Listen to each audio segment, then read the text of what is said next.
Now, on 105.9 FM and streaming worldwide on the WMAL app. O'Connor and Company. It's our 8 o'clock hour now. In fact, to be specific, it's 8:07, and you're listening to O'Connor and Company. A little morning extravaganza we do here for 4 hours, and if you've missed the first 3, why don't you subscribe to our podcast, right? Do that. Yes, that's right. Our show is turned into a podcast magically about an hour or so after we come off the air, and so you can catch up and you can hear all the things that you missed. Because honestly, Julie, a lot of people join us here in the 8 o'clock hour, and by this time I'm spent. I got nothing left. We already laid it all out there, didn't we?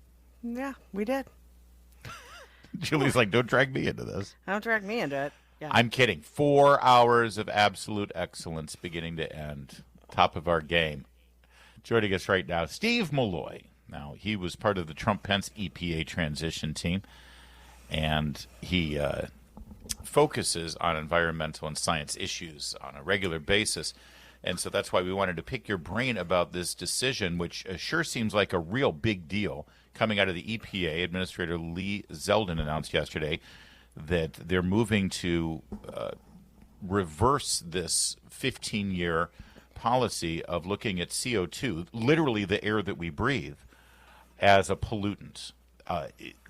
First of all, Steve, thanks for joining us. Is this a scientifically based decision? Like, you may agree with global warming and climate change and carbon emissions being part of the greenhouse gas effect, but that doesn't mean that breathing out is actually polluting the air, right? Can't you sort of figure out another way without actually regulating literally our breath? Well, good morning, Larry and Julie. This is a huge moment for people like me. I've spent the last 30 years fighting this climate hoax. President Trump calls it climate hoax. We don't think it's a scam to give the government control over our lives. And in 2009, the Obama administration tried to make a scientific issue with this endangerment finding by saying that emissions of carbon dioxide are a threat to human health. Of course, we exhale carbon dioxide. Carbon dioxide is plant food. There is no scientific basis for saying that carbon dioxide is causing global warming or worse weather or anything like that. Since this rule has been in place, the cost of electricity has skyrocketed. The cost of new cars has skyrocketed. I worked in the coal industry for a while. Tens of thousands of high-paid coal workers lost their jobs unnecessarily. Their communities were destroyed.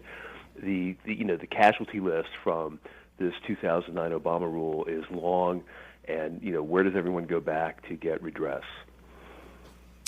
It's great points all across the board, and of course, Al Gore led the way yesterday in criticizing this and wringing his hands and screaming that the sky is going to fall. But he's kind of been screaming that the sky is falling for, going on 3 decades now. Yeah, no, he really got climate hysteria going with his movie An Inconvenient Truth. And someone said yesterday what the Obama endangerment finding was really an inconvenient truth published in the Federal Register, turned into a federal regulation. And of course, that movie was ridiculous.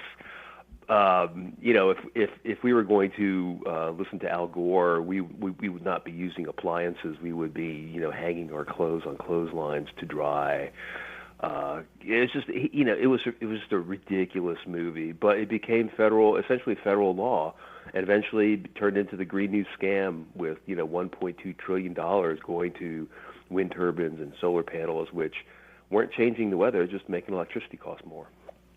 Steve, I think a lot of people see these changes, it's like the defunding of NPR and PBS and, some of the other things that Republicans have been asking for ages. And, this is a latest example of that.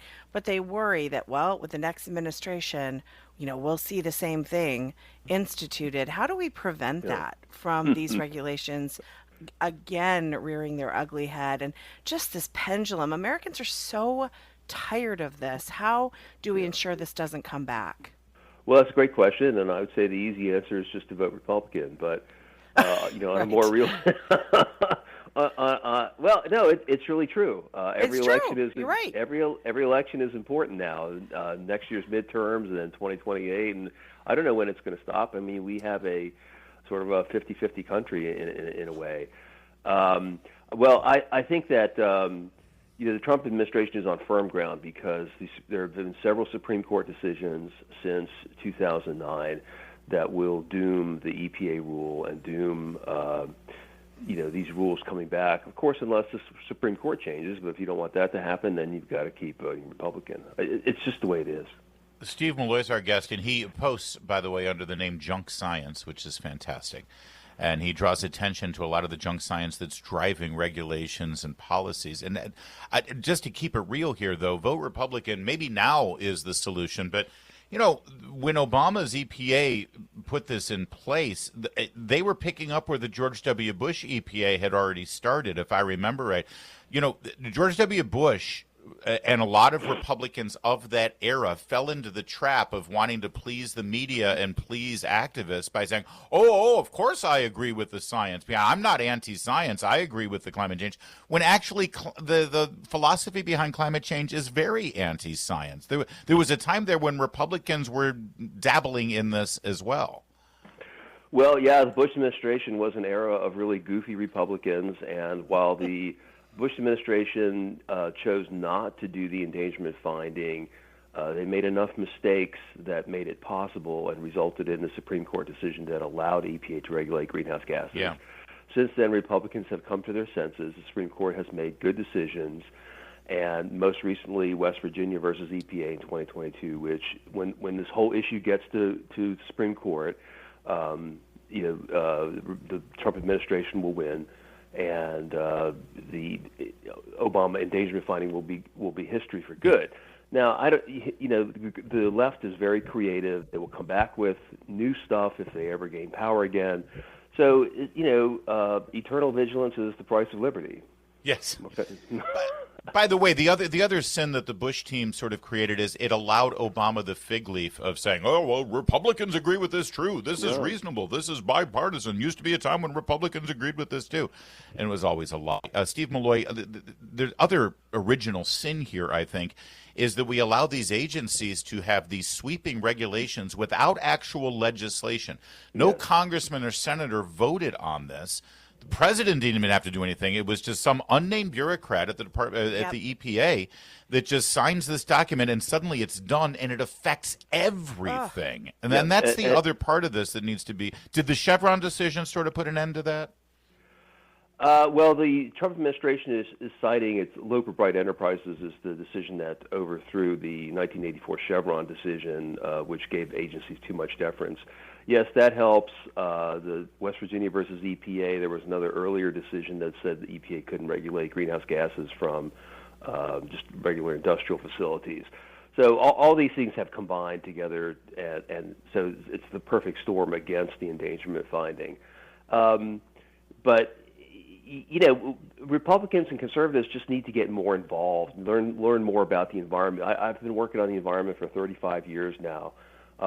Conservatives tend not to think that it's very important, but yet the Greens use the environment to control everything we do, from our toilets to light bulbs to every appliance, the cars we drive to where we live, just everything about our lives. So the environment is very important in that way. We got to leave it there. Always a smart conversation, though. We appreciate it, Steve Milloy, and we're really excited to see where this heads now. I suspect this is going to be huge just in terms of economic repercussions from this decision, yeah? Oh, yeah. Well, you got the Trump energy agenda. We need coal plants, gas plants, nuclear plants for AI and to reindustrialize America. We're $37 trillion in debt. We need to get going on those kinds of things. So this is huge. Thank you, sir. Great conversation. It is 8:15 WMAL.